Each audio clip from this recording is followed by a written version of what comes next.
I next call upon Mr. Shailesh Gandhi to deliver his address. Fellow citizens of India. Is this? Can you hear me? Yes, the mic is there. Shailesh bhai.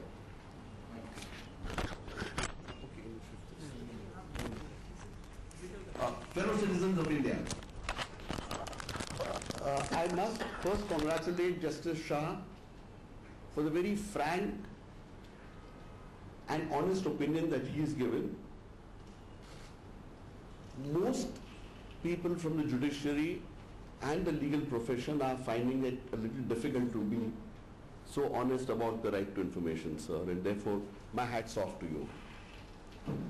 From the perspective of the citizens, the right to information has just begun to impact the democracy of India, the power equation between those with power and those without power, started enforcing the empowerment of the individual citizen. The poorest Indian citizen is now feeling empowered with the right to information, and this is bringing about a huge change in the country. These are early days. It's still in its infancy, but a lot of us are able to see that another 10 years like this, and we'll see the face of India changing, and the entire nature of our democracy and power equations changing tremendously. Unfortunately, last month, on 13th September, we got a judgment that seems to shake our very reasons for believing that the right to information will be able to make a huge change in the country. This single judgment has the potential of pushing right to information back. And primarily, from this perspective that Justice Shah said, it reduces the effective capacity of the commissions to 50%. And let me try and explain this in figures. Barring me, most commissioners in the country do not clear more than 3,000 cases in a year. Effectively, it would mean if there are 5 benches, because 10 plus 1 is the possible as per the law, you'll have 5 benches. 5 benches will deliver not more than 15,000 decisions a year. The Central Commission, Maharashtra Commission and UP Commission all get over 20-25,000 cases right now, and it's growing. So what it means is, sir, in fact, if you do an arithmetical projection, it is not 3 years and 5 years. It's a growing pendency. 10 years down the line, you will say now 7 years pendency or 8 years pendency will be there. And if you introduce judges into this, the bureaucrats are bad enough. I do not deny, I completely agree. The process of selection of information commissioners is flawed, and I have said this repeatedly, and I am willing to repeat. My selection as an information commissioner was by no process, it was a random occurrence. So I am not holding any brief for it. We need to change that. We need to get younger people. We need to stop making this a senior citizens club, which it is today. We need younger people, no doubt about it. But the way the Supreme Court has constructed this, it is absolute doom. And as you rightly pointed out, sir, there is no information commissioner worldwide that has this requirement. Why is it only in India that we need this? Further, what is the need for let me even assume that the Supreme Court felt in its wisdom that only lawyers or people with judicial minds can do this job. Let's for a moment assume. It could have still said, okay, let's have just lawyers and people with judicial mind as commissioners, and they will function singly. Where was the need to say there should be 2 people? Even the High Court, judges do sit singly. So for information commissions, where was this great need to say 2 people should be sitting? Otherwise, it cannot deliver. I have done an assessment of the first 4 months, January to April. I had 4 law interns who did this assessment of all decisions of Central Information Commissioners, and the finding was only in 15% of the cases was there any legal interpretation involved. Let me tell you, it's a very boring job. I have done this job for 4 years. Most of the time we are acting like a village punch. That fellow says, "Mujhe information nahi diya," the other fellow says, "Maine diya, this is the meaning of this." It's that kind of work we are doing. I was actually developing an argument that you don't even need commissioners, you can do with junior people who can settle this and therefore ensure that there is no pendency. What the court has done at one stroke is to strike at the very roots of right to information by ensuring that it will become an unworkable act. We've seen this happen to a lot of other very progressive legislations which did not have the potential of right to information, like the Consumer Act for one. Today the Consumer Act is dead. I met a consumer activist who said that almost no litigant can go directly and argue there. It has to be through lawyers, and consequently in the last 10 years, the number of people filing complaints with the district forum in Mumbai has gone down from 2,000 to 500, he told me. Decreasing. While the population grows, problems grow, but here the numbers are decreasing because people have completely given up on this. Is this what we want to do with right to information? Is this what we want to do with our democracy? I believe not. I must, however, share with you, this is not a one-off. This judgment, I had read some earlier things and I was keeping quiet, saying maybe this is a one-off. This is not a one-off, and therefore I think we must understand what is the Supreme Court's mind on the right to information. 1 year back, the Supreme Court ruled that Section 18, under which people come in complaints, and Section 19 is for appeals. Most commissions used to order that information should be given when a complaint is made under Section 18, because that is the purpose of the Act. Incidentally, the Allahabad High Court had also given a ruling that when a citizen comes under Section 18 in a complaint, information should be given. Very practical way, purposive way of interpreting the law. The Supreme Court said no. When a citizen comes in a complaint to the Commission, no information shall be provided. No information. And I cannot imagine any reason for this. Technically, I can say that if you take a completely literal interpretation, this would happen. But that is where reading in was required. And that was done by Allahabad High Court. And I see no reason why the Supreme Court decided in this fashion. Furthermore, let me tell you, in appeal number 6454 of 2011, the court has held, Supreme Court. Similarly, if on the request of the employer or official superior or the head of a department, they are referring to government employees, public servants, an employee furnishes his personal details and information to be retained in confidence, the employer, the official superior or departmental head is expected to hold such information in confidence as a fiduciary. I am amazed. To be made use of or disclosed only if the employee's conduct or acts are found to be prejudicial to the employer. Further, this is again been clearly spelled out in SLP 27734, where they have said assets of public servants are covered under privacy, and contrast that with the ADR PUCL judgment, in which the Supreme Court had held what is the principle based on which all these people who stand for elections have to give affidavits. The principle was, those who want to become public servants, the citizens have a right to know. That if you read that judgment, that's the key principle, key thread based on which this judgment was given 10, 12 years back when the RTI Act was not there. Today, the Supreme Court holds that this is an issue of privacy. My submission is, if they want to do this, they must first repudiate their earlier judgment. It cannot be done. Both these judgments cannot stand together. This is clearly violation of the RTI Act. Furthermore, and this is amazing, I want to quote to you from the Supreme Court judgment. Some high courts have held, various high courts had held, including Justice Shah and various other courts. So the Supreme Court says, some high courts have held that Section 8 of the RTI Act is in the nature of an exception to Section 3, which empowers the citizens with right to information, which is a derivative from the freedom of speech, and that therefore Section 8 should be construed strictly, literally and narrowly. Now comes the Supreme Court's wisdom. It says this may not be the correct approach. All high courts that said that the freedom of the right to information of the citizen must be viewed as liberally as possible and exemptions narrowly, the Supreme Court says no, this is not the correct view. And further it says, indiscriminate and impractical demands or directions in the RTI Act for disclosure of all and sundry information would be counterproductive, as it will adversely affect the efficiency of the administration and result in the executive getting bogged down with the non-productive work of collecting and furnishing information. Further, the RTI Act should not be allowed to be misused or abused to become a tool to obstruct the national development and integration or to destroy the peace, harmony amongst its citizens. I am amazed, sir. Further it goes and says, nor should it be converted into a tool of oppression and intimidation of honest official, striving to do their duty. Citizens are oppressing government officials by using right to information.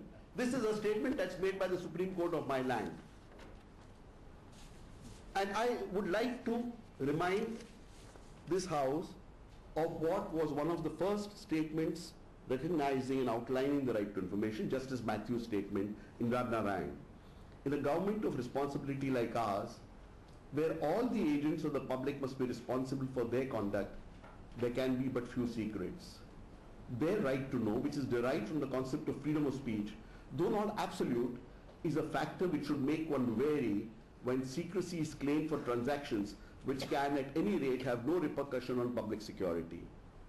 Parliament actually put more exemptions than what Justice Matthew had envisaged. And now, by interpretation, by this ruling of Namit Sharma in various judgments, the Supreme Court is constricting the right to information of the citizens beyond what could have been envisaged, beyond what various high courts have held, beyond what various Supreme Court judgments have earlier held. Justice A.P. Shah made brief mention, but I think it's a very unique thing we must all understand. Subhash Agarwal's case came before the Delhi High Court. There was a Supreme Court versus Subhash Agarwal. The Delhi High Court ruled, the single judge bench ruled that information must be provided.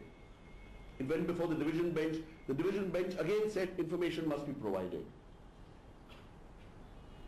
And wonder of wonders, it is said no one can be a judge in his own cause. The Supreme Court has filed an appeal to itself in this case and has not even heard this appeal. It found time to handle the Namit Sharma case. In Namit Sharma case, let me tell you, there's something else I must bring to your attention. From the records, it appears on 11 July, some kind of preliminary hearing was held. The government did not know about this. The government counsel was in the court. This court said, you take this petition. So he took the petition because the Supreme Court judge told him. 18 July there was a hearing. DOPT, the minister looking after it, had no knowledge of this hearing. It was part heard on 18th. 18th afternoon or evening, DOPT got to know that some hearing is going on in which we must do something. They contacted the Additional Solicitor General. The Additional Solicitor General appeared next day after instructions from DOPT and asked for 1 day to make submissions and give written submissions.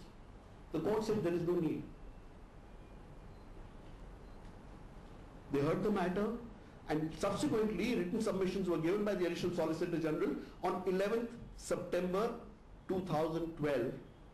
13th September 2012, a 107-page judgment has been delivered. I'm sorry, it's very painful, but I'm saying, yes, I respect everybody. I will respect everyone. I'll respect all the institutions. But when my fundamental right is very badly hurt, if my fundamental right is likely to be extinguished, if I do not stand up and speak, then I don't deserve the liberty that I have. And I am suggesting to all of you, I've been told technically a review can be done, filed only by so-and-so, a curative petition, all of that, let the Supreme Court figure out. I'm saying a simple request to the Supreme Court from all of us. We want this judgment recalled. This judgment does not further my fundamental rights. World over, rights of citizens are expanding. Even in the Arab world, we have what we call the Arab Spring. Here it appears to me that our spring is going to dry up before it even started. This right to information is a big tool for our freedom, for our democratic rights. This is one which can give us a huge amount of benefit, and there is no reason. What is the reason? Let me tell you. A lot of stress is now being given on privacy. A lot of people are saying our privacy is getting affected. And what is it that is being affected in privacy? Let me share with you. Details of travel, of how you went to any particular place on an official trip or wherever. Details of medical expenses. Details of assets. Details of education certificates, caste certificates. A lot of these are forged. I have, as a commissioner, seen cases where doctors have given forged certificates and are actually in medical services, and these have been cancelled when somebody has exposed these. These are things that are all very sensitive. I believe a very, very senior functionary of the government, what RTI revealed was He traveled on a conference from Delhi to Sydney via New York. He was discovering if the world was round or not. Okay. These are the things that today people are irritated about. Yes, I do not deny there are some citizens who may file RT applications which may be stressful if you read them, but you don't need to read them. A PIO reads them. The Supreme Court Chief Justice earlier said judges are spending too much time on RT applications. They don't need to, my friends. It's a PIO's job. In my office, I didn't look at the RT application. My PIO did, and if there was a record, it was given. If there's no record, he used to say there's no record. And yes, obnoxious RT applications are made. I'm not denying that. There was one RT application that said, what is the name of Shailesh Gandhi's biological father? Now, it was an abuse. I don't deny that. That's all right. I mean, when a PIO said, sir, what should I answer? I said, say there is no record. By implication, you can say it is true. But that is what the RTA requires. I mean, I think you look at it lyrically. My submission to all of you, my friends, is please hold more meetings like this. If you can, at the end of such meetings, pass resolutions and send them to the Supreme Court saying, sir, we want this judgment revoked, recalled. Do it the way you want. I don't know the technical issues. Also, there are judges and lawyers. My request to the judges and lawyers is please write about it. I'm aware some lawyers have told me, Mr. Gandhi, we can't write because the judges would turn against us. This is a very sad comment on a democracy. This is a very sad comment on my country. If lawyers are scared because they feel that judges would feel offended and therefore they would not be able to practice properly. Judges, retired judges like Justice Shah, sir, my plea to you is what you've said, if you can please put it in writing and publish it, because it is important for democracy. This is not an issue of ego between the Supreme Court and us.